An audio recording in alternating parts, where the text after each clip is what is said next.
Welcome to Mission to Inspire, where we share life experiences in our careers, personal lives, society, culture, religion, finance, family, and much more. Meet your host, Shola Ajibade, as she takes you on a ride to fuel your inspiration. Hi, everyone. Welcome to Mission to Inspire. My name is Shola, and we've got our wonderful guest here with us today. Her name is Tracy Herbert. Hi, Tracy. How are you? Great. How are you doing this morning? Or for me, it's this morning. How are you doing? Great. It's afternoon here. Yes. I know you're back in Texas, which is about 6-7 hours time difference to ours here, I think. I think it's 6, but I may be wrong. Yeah, I think it's 6 as well. Yeah. Wow. Thank you for joining us today. Great to be here. Glad to be here. Thank you. So we're going to start with, can we know you better? I'm going to ask you random questions around you. And we want you to answer us as sincerely as you can. Okay. First question, tea or coffee? Coffee. Coffee. I do drink green tea every day for the health benefits because it really does help with heart disease and all sorts of things. But coffee is my go-to. Okay. Great. I love coffee. I take coffee. But I love the spiced coffee. But green tea is way healthier. So yes. Yes. Okay. So for vacation, beach vacation or mountain getaway? Love the mountains. Matter of fact, I just came back from the Grand Canyon where we backpack to the bottom of the Grand Canyon, which backpacking for y'all that don't do that, you carry your tent, everything on your back, and you hike to the bottom of the Grand Canyon. You camp a couple of nights and then you hike back out. So we just did that, but I love the mountains. Wow. I've never climbed the mountains before. I'm so scared of heights. Oh, you probably wouldn't want to do something like that then. So in terms of reading novels or books, fiction or not fiction? Nonfiction. And I love to read. That's one of my favorite things to do. And nonfiction just does. I've never been one for fiction, which is very interesting, but love me some nonfiction. Okay, great. And in terms of our adorable pets, which do you like, dog or cats? Okay, this is going to make some people mad, but I'm a dog person. I love dogs.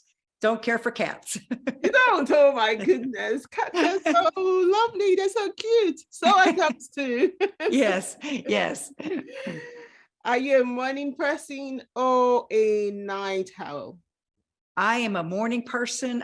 This morning I was up at 4:30 in the morning and ready to get my day started. I've always been that way. I feel like if I sleep too long, the world's going to pass me by. But now at night, I'm asleep like 8:30, 9 o'clock at night watching TV. So I fall asleep every night watching TV.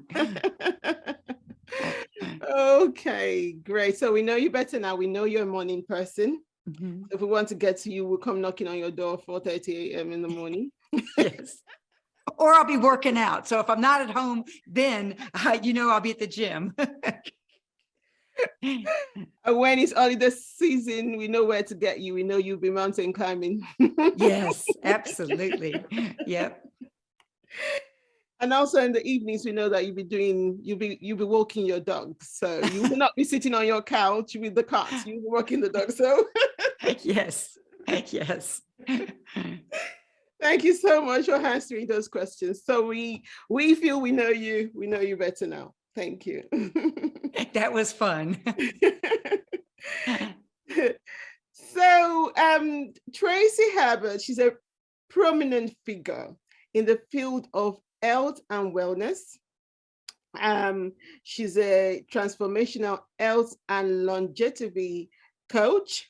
She's a best-selling author, professional speaker, and she's also a podcast host, just like myself. Perhaps she does it better than I do. I don't know, but she's... You're doing fantastic. She has actually established herself as a leading authority on this subject. So she's dedicated to diabetes advocacy and a personal belief in living life to the fullest, regardless of age or diagnosis. So, which resonates with our audience in the whole wide world. So with a background in philosophy, she empowers individuals from all backgrounds to take charge of their health and well-being. So our mission, which is very interesting, is to instill hope and provide practical strategies so that others can witness the possibility of a healthier and happier life, which I think is very interesting. And we'll be talking just around that today. So today we'll be talking about transforming tragedy into triumph, inspiring strategies for overcoming adversity. So she will be talking us through our story. So she's been there, she's done it. And she'll be telling us our story and how we can actually empower ourselves through the adversity that she's passed through. So we would then leave the stage for you. Introduce yourself if you want to say anything more. And then we'd like to hear your story. I'm Tracy Herbert, like you mentioned, but at 17 years old, I was lying in a hospital bed, fighting for my life. I was so scared. The noise of the beeping, the IV stuck in me, the heart monitors, everything. 17. And the doctor walks in with his hands on his hips. And he said, "Young lady, you have juvenile diabetes," which is now called type 1. He said, "You're going to be dead in 20 years. You're going to die with horrible complications. You will go blind. You're going to have your legs amputated. And you're never going to be able to have children." Oh, no. And then he turned around and walked out of that ICU room. And I didn't get to ask questions, but most importantly, I had no hope. And I started realizing my life is over. What am I going to do? 17 years old. And about 3 or 4 months later, I went to a movie theater and I tried to get some food. Oh, I didn't try to get food because with juvenile diabetes, now called type 1, we were on a very restrictive diet back in the 1970s. And I couldn't get anything except I tried to get a cup so I could get some water out of the drinking fountain. Now, this was way before diet soft drinks, way before bottled water. And the concession stand clerk said, "No." And I said, "Oh, well, I'll be glad to pay for the cup." And she said, "No." She looked at me like I was crazy. I ran out of that movie theater screaming and crying, saying, "Why me? Why me?" All the way home, I'm crying. I got to bed and I'm laying there again, feeling horrible about myself, giving up. And I said, "Tracy, you've got 2 choices. You can be better or you can be bitter. What are you going to choose?" And at that moment, I said it out loud, because when we speak words that are positive out loud, it sticks with you. And I said, "I'm going to be better." And for that moment on, now 47 years, I say every day, I'm going to do something every day so I can be better with my health, with life, with everything. And so I started as a high school senior, going into a medical school library and researching everything I could on health and living well despite my diagnosis. And I'm so thankful because of my mindset, which I'm going to get into what we can do to all improve our health and live a healthier life. But I started saying, I can do this. I can do this. And I was taking 9 shots a day, every single day. And it was really struggling with my health. And about 20 years into my diagnosis, when I was supposed to be dying, no complications, of course. And I started thinking, what can I do to celebrate my diagnosis? Because we have 2 choices. We can be bitter or we can be better. Even though I know I'm going to live with this disease for the rest of my life, unless there's a cure, but I started doing something to celebrate. So every decade at that point, the first one I did was I did a bicycle contest. The next one I did 10 years later, I did a triathlon, even though I'm afraid of water. But then as my 40th anniversary of my diagnosis, not my age, because if you can add 40 and 17. So by this time I'm 57 years old. I was fit. There you go. I had to have a calculator for that one. No, I'm joking. But what I did was I got on my bicycle and I rode from San Francisco, California at the Pacific Ocean all the way to New York City to the Brooklyn Bridge at the Atlantic Ocean, which in miles, that's 3,527 miles. I did it not only to celebrate, but to provide hope for people saying, hey, you know what? Yeah, I wasn't supposed to have children, but guess what? Not only do I have children, but I'm a grandma. So as a grandmother at 57 years old, having lived with diabetes for 40 years, I rode my bicycle every single day and had amazing results for being able to provide people with hope. Because, and this was in 2017, without hope, we have nothing. And it really started, I began more and more about hope, because even though I'm in great health, thank you, thank you, thank you, but I do take very good care of myself. But I started realizing, you know, people are down their dumps, even in their young 20s and 30s, because they think, I'm getting old, I can't do something, or I have a diagnosis, or whatever that is, or I'm not good enough, or whatever that is. My body's not healthy, or I may be a little heavier, I may be too skinny, I may be too tall, I may be too short. We've all heard those excuses. But I said, guys, guess what?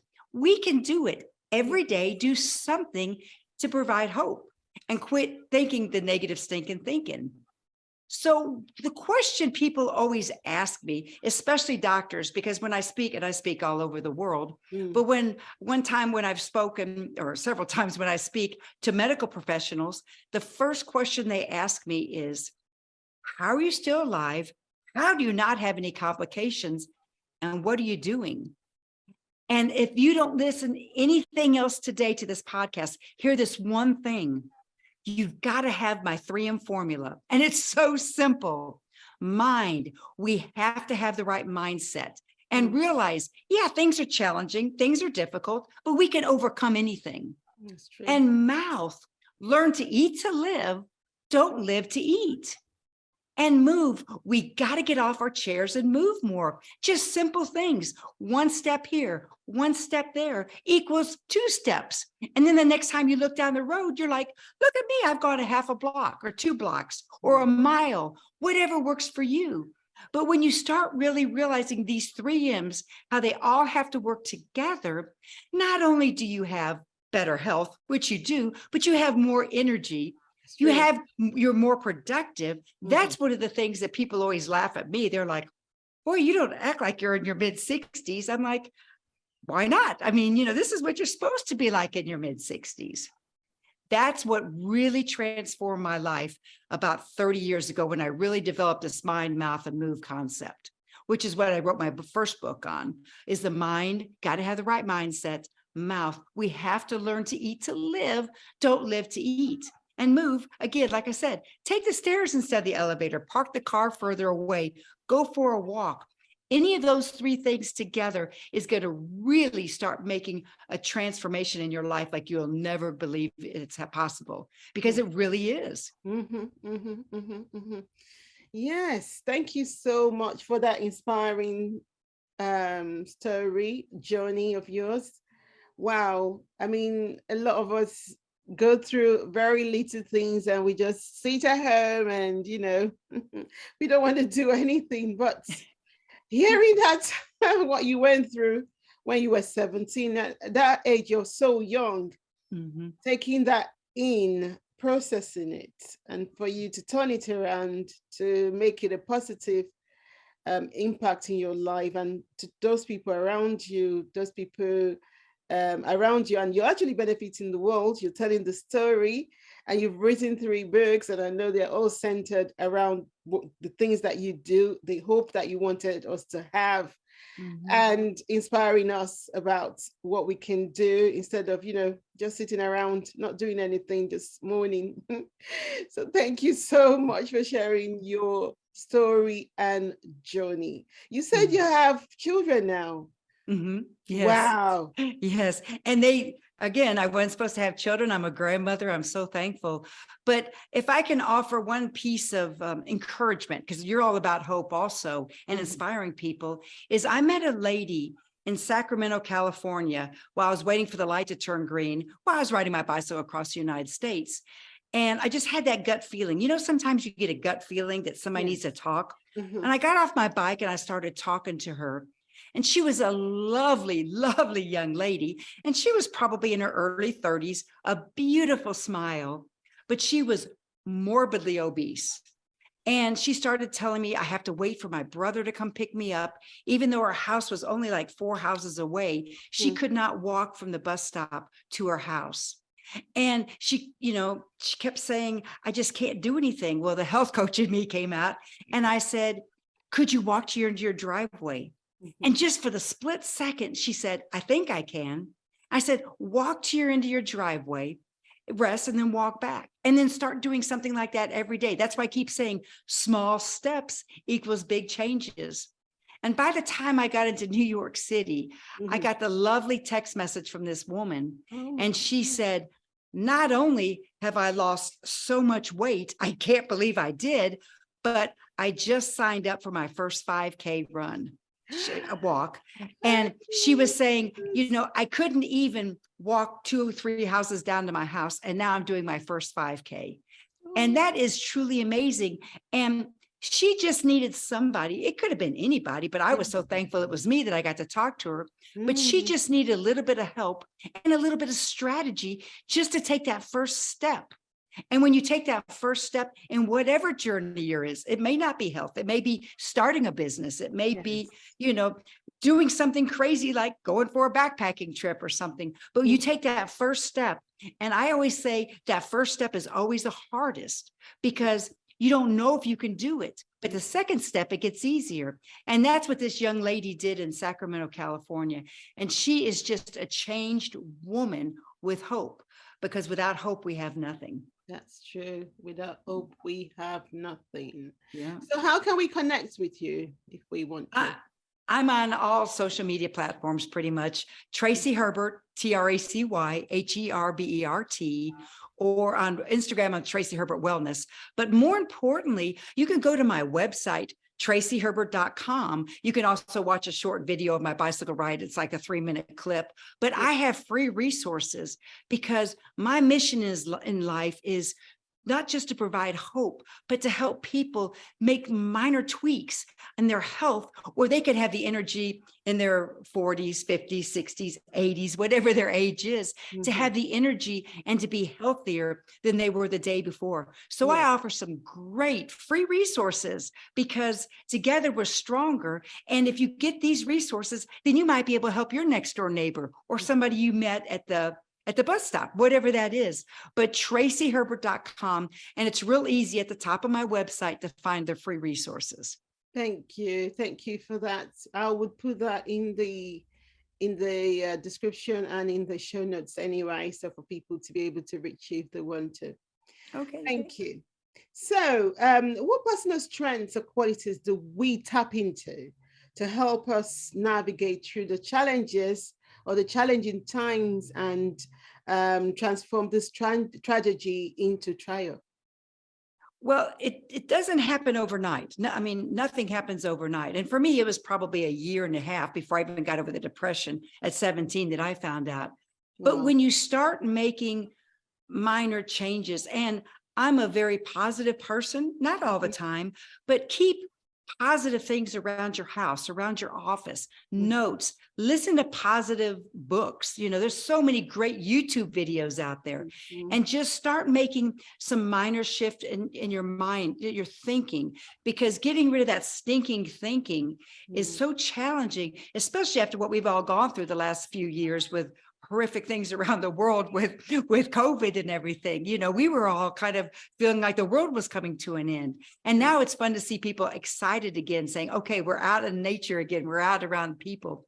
But when you start thinking horrible things in your mind, it's really hard to do anything. So keep the positive things. Wake up every morning and say, I can do this, whatever this is for you today. Before you put your feet on the floor, you just make, I can do whatever, you're blank. For me, it's, I can help one person have hope and a healthier life. That's what I do every morning before I get out of bed. What can I do to help one person? And that person may be somebody I meet online, or maybe somebody I meet in the grocery store. But find your why. When you know your why do you get out of bed in the morning? What helps you to realize, okay, this is what my why is. And maybe it's watching your kids or grandkids grow up, or maybe it's riding your bicycle around the block, or maybe it's giving a talk that you're so afraid to talk. But do something to start making a change. Don't let that fear stop us, because when we let that fear stop us, we're not going to make the progress that we need to do. And when you start really eating foods, believe it or not, I know people laugh and they roll their eyes at me, but when you start eating foods that help your body and doesn't hurt your body, then you start having more energy. Then you start thinking, oh, wait a minute, I can. So when you eat something that you know is not healthy, see how you respond a few hours later. You know, you start thinking, oh, I need a nap, or, you know, something like that. But when you eat things that really help your body, then that afternoon or evening, you have so much more energy. And that energy also helps you going from tragedy to triumph. I mean, it's all related. But again, I can't stress it enough. It all starts with the mind. In the mind. Thank you so much. So everything is in the mindset, basically. Thank you.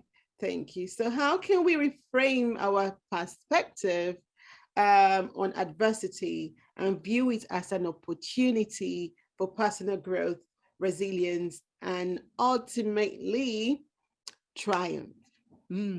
That's a great question. And for me, it was at the movie theater where I was not allowed a cup. Who would have thought, you know, that would have the impact on my life still to this day in my 60s that it did as I was a teenager at 17. But realizing that was the best thing that happened to me. And my doctor not even giving me any hope. That was really good, because I had to dig from within and say, okay, I can do this.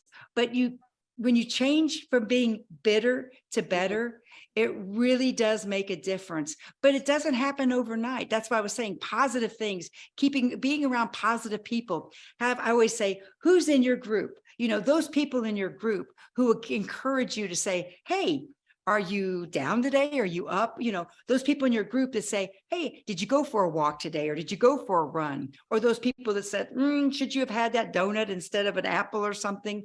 Those kind of people will really help you get started.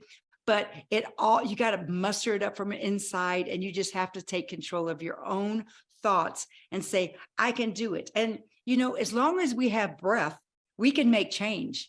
And that change can either be for the good or the bad. And so, you know, it takes some time. It is a mindset thing. And I still to this day fight that stinking thinking that says, oh, you can't do this. But you have to reframe your thinking. And again, you can do it. You just have to start working on it and making it a priority. And that may be your why. Why do I want to do this? Well, maybe I need to get positive first, or at least try to be, you know, a little bit more positive than I was. That's true. That's true. Thank you so much. Thank you for answering that question.